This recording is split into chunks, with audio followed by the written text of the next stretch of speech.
from this series of speakers.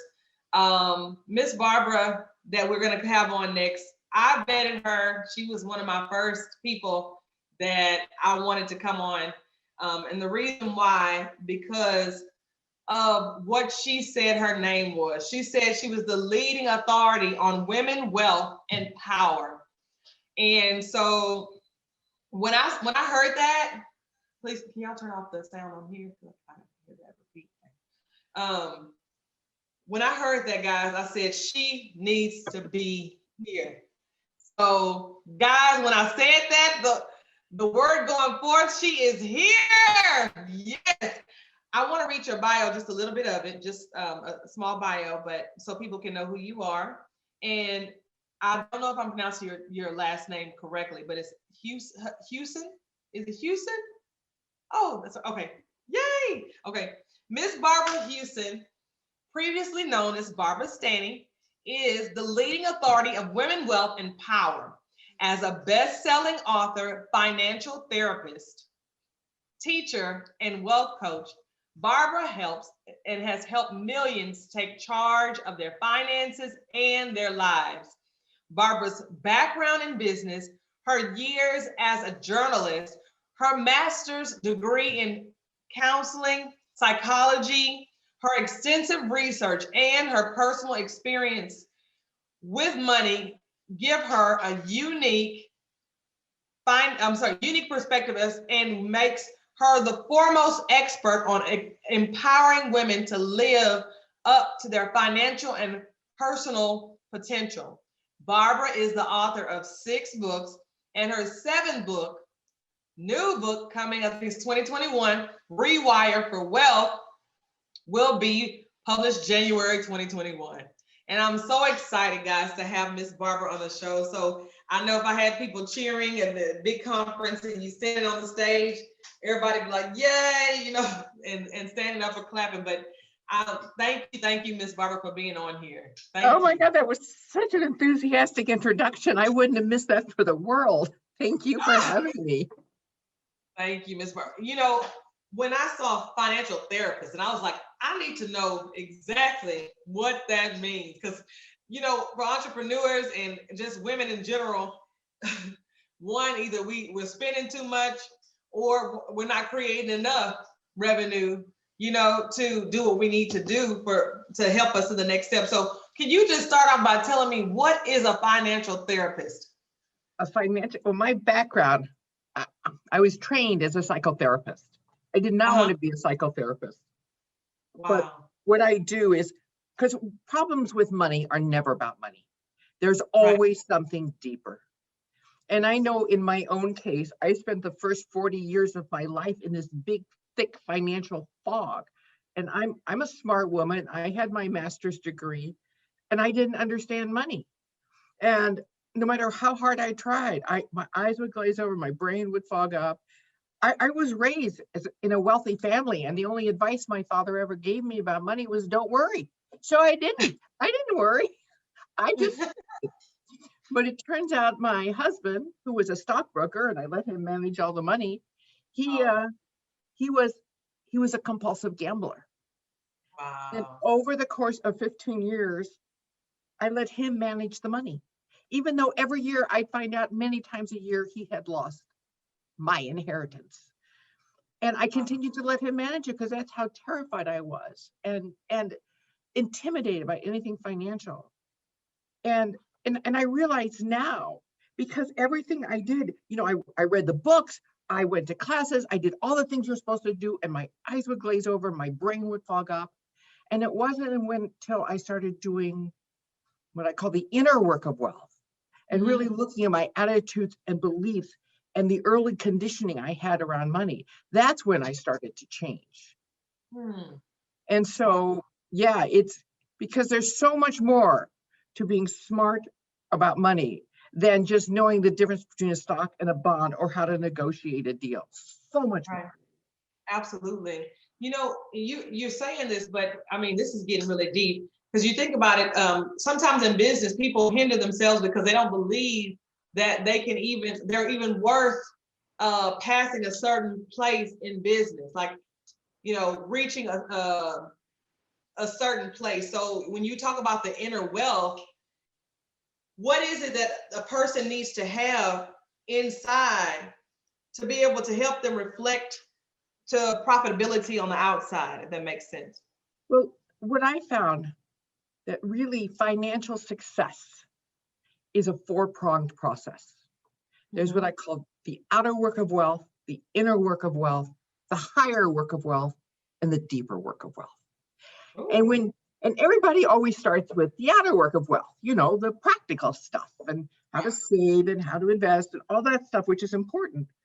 But I know for me, until we got to the inner work, which is the psychological, which is looking at your attitudes, beliefs, and early decisions you made about yourself and money and your level of self-esteem, because there's a direct correlation between your net worth and your self-worth.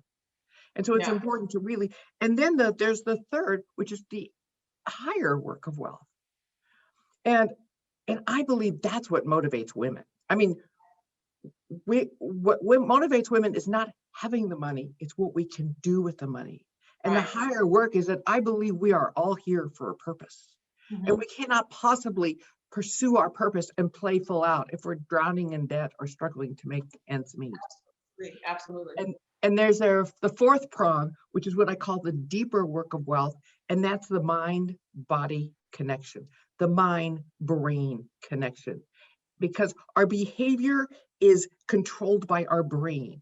And until we rewire our brain, no matter what we want to do, we won't be able to change our behavior unless we train our mind to rewire our brain.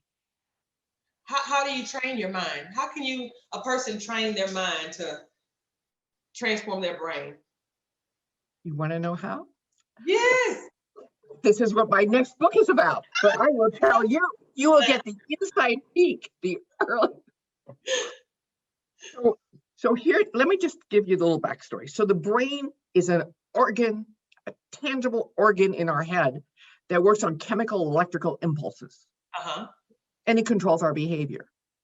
The mind is a non-physical entity that is the source of our thoughts and our feelings. And what flows through our mind is what programs our brain. So the thoughts and feelings we consistently have is what sends these chemicals to the neurons, the brain cells, and then they start connecting. They start talking to each other, and that talk maybe is, I'm not worth this, or I'm not enough. Whatever those thoughts are, they keep digging these neural pathways like little shovels. They keep digging them deeper and deeper and deeper. So the way, what? I was just saying, wow, like the brain connecting these inner waves. You're telling me it's digging in your brain. I'm into it. Our thoughts are what shape our brain, and our brain is what controls our behavior. So when to say, okay, I'm going to stop spending so much. I'm going to stop spending so much. That's not enough. That is rarely enough. Just like, okay, I'm not going to eat so much, whatever it is, unless we shift our thoughts so they start building new neural pathways and start weakening the old ones, it's going to be a struggle. It's going to be a real struggle. And so much of our behavior, our relationship with money was inherited from our family of origin. We tend to replay that, or from our culture, or from our school, or all those things we learned. Absolutely. That's deep. It's science and emotion. Yes, it is a combination. The work I do is a combination of neuroscience, psychology, spirituality, and personal finance. Wow. I mean, to me, I would say you're so smart. Such a smart person. You said you overcame, and I guess when you were in your previous marriage, you went through something. You went through your husband spending all your money through gambling.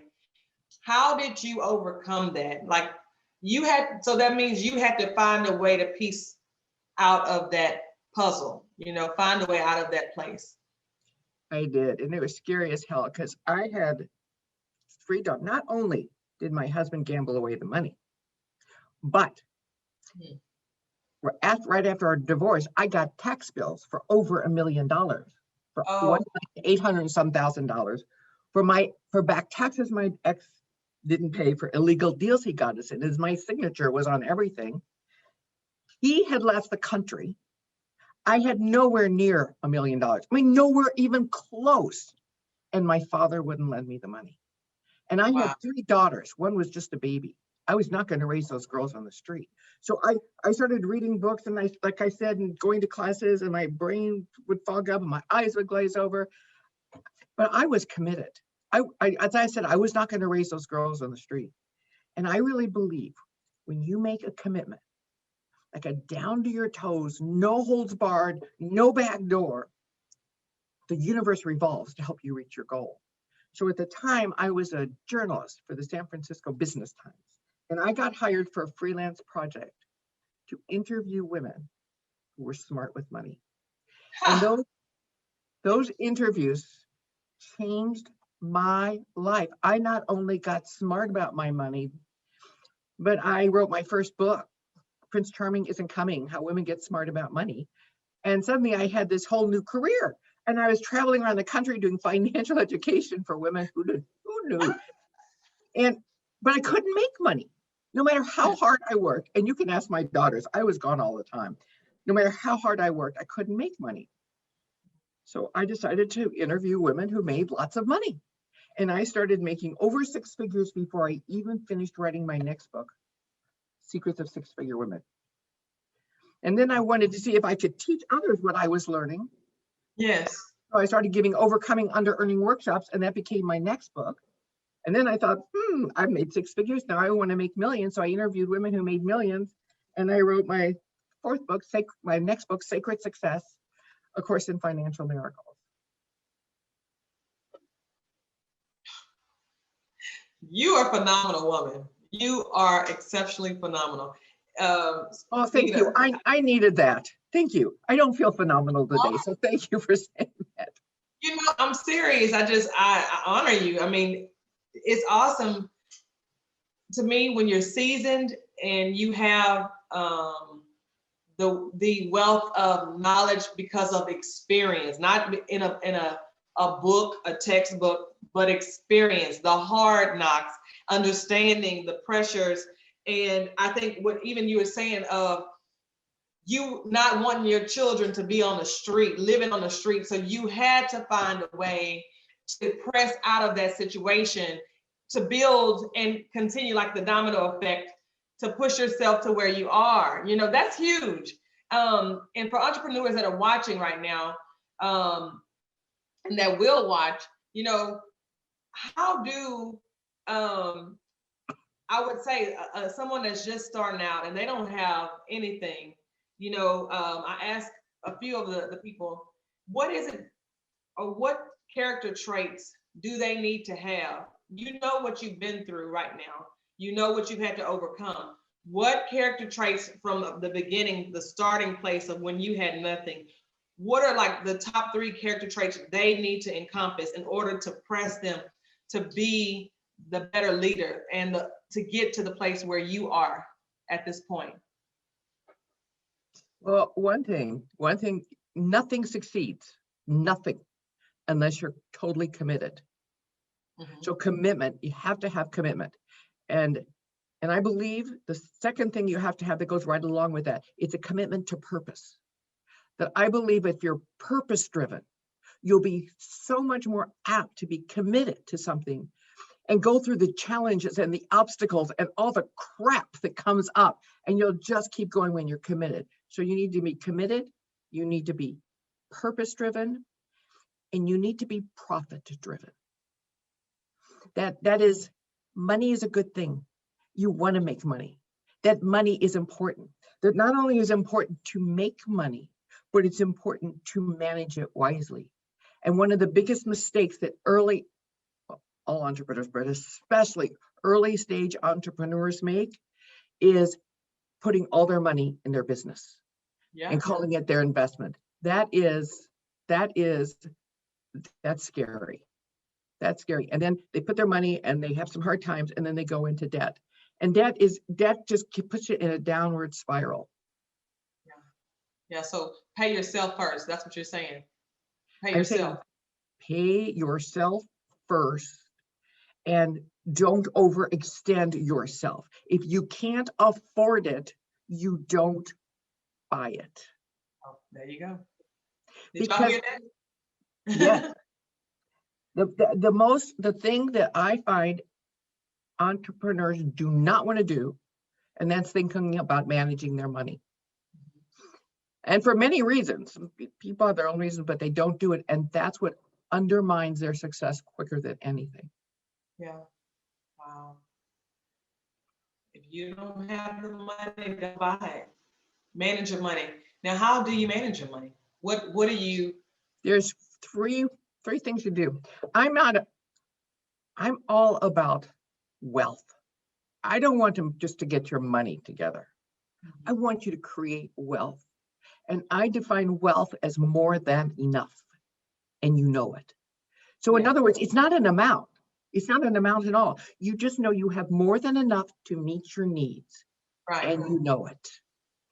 And so the three steps to create wealth. Creating wealth is like losing weight. We all know how to do it. We all know how to lose weight. You eat less and you exercise more, right? And there's $1 billion industry because we can't do it. It's the same with creating wealth. There's only 3 things you need to do. You need to spend less, save more, invest wisely. You spend less than you need. You spend less than you have. You save more than you need, and you invest in places, in asset classes that grow faster than inflation can take it away. Absolutely. It makes sense. That's simple. I mean, really simple. Save more. Simple. It is our psychology. It is our interpretations. It is what we have been conditioned growing up that complicates it. But honestly, I believe that women's difficulties with money has nothing to do with money, or very little. And it has everything to do with our fear of or ambivalence about power. Because I'm sorry, let's break that down. what? I want to get in detail of that because you said it's a fear. Can you say that one more time? That women's difficulties with money have very little to do with money per se, and everything to do with their fear of or ambivalence about power. Because it's really power. I define a powerful woman as someone who knows who she is, who knows what she wants, and expresses that in the world unapologetically. So essentially, our fear of power is our fear of becoming fully who we're meant to be, of speaking up and asking for what we want and not watering ourselves down so we don't make waves. And it's not having the money, it's who we have to become to attract, to keep, to grow our wealth. Yeah. And you said something right there, to become. Sometimes we have to become what we're not if we want to be at a place where we're not. You know what I'm saying? Level up to the plate. I'm going to just put a little twist on that. We have to become what we think we're not. But the trouble is we have been so conditioned, so indoctrinated to believe we are something that we are not, that really what this is becoming who you really are. Becoming really finding who you are. That's really what the work is. It's finding who you are, what your passion is, what your purpose is, and enabling yourself to do that and play full out. That's so awesome. That's powerful. Take this in, guys. You better grab this while you can. I mean, this is some great stuff. Just for you to think about in a place. Where are you right now in your mindset? Who are you? And do you believe that you can be that person? Do you believe that, or you have to think yourself of who you want to be, if that makes sense? And here's the thing, you don't have to believe it. You do not have to believe it. You have to wire your brain to believe it. Because all beliefs are just arbitrary decisions that you made. Somebody said you're stupid, like my father used to tell me, that's your stupid opinion. That's your stupid opinion. So I was sure I was stupid.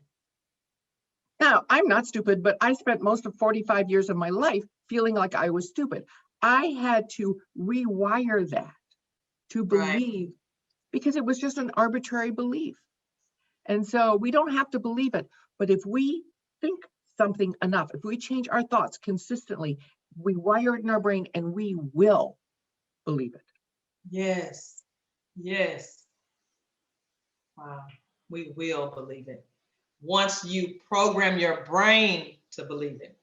And do you want me to tell you 3 steps to program your brain? You know that's the next question. I was going to ask you, I didn't say 3 steps, but I want to know what it is. How do you program your brain? So it was about 6 years ago, I started getting, I don't know, fed up, or I started losing interest in my work, which was amazing because I'd been doing it for 20 some years and I love what I do. I mean, I'm passionate about it, but I started losing interest. I felt like something was missing and I couldn't figure out what it was. And so I just started praying, if something's missing, show me. Or maybe I'm just supposed to be stopping working. I didn't know. And I just surrendered to it. And there's a great power in surrender, which we could have a whole other discussion about some other time. But what I said is, something's missing. I know it. I know it. I know it. And one day I was looking at my email, and across my inbox, I saw an article about neuroscience. And I started reading this article and I knew nothing about neuroscience, but I knew this was the missing piece. I knew that if I could help women rewire their brain, which was controlling their behavior, instead of white knuckling it through, that could expedite the learning process and really minimize their resistance. And so it took me about 6 years, but I created, I guess, a formula for training your mind to rewire your brain. And the formula is 3 steps. And I will tell you the steps and say a little bit about them, and then we can go deeper, whatever you want. The 3 steps are recognize, reframe, and respond differently. So recognize. So let's say there's something you want. Let's say you want to have a successful business. I mean, we'll just make it. You want your business to be successful. And you think about your successful business and you notice some negative thoughts coming up. Oh, who am I to think I can make 6 figures? Who am I to think? Who am I?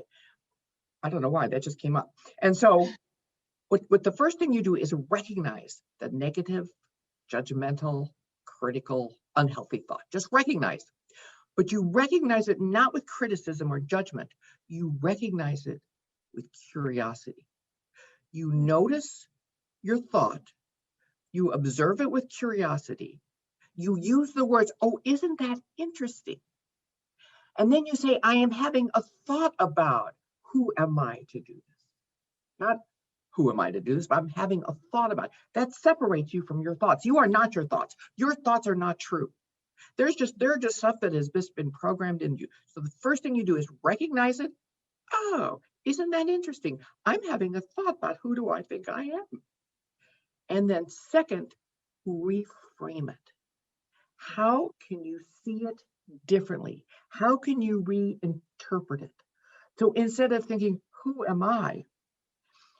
You could reframe it to, this is mine to do. Like when I started my business, I thought, who am I to help women?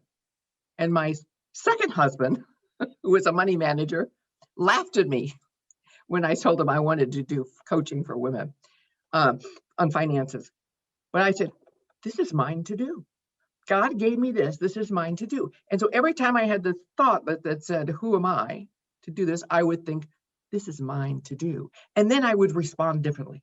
And whatever I was scared to do or didn't want to do, that's what I would do. Wow.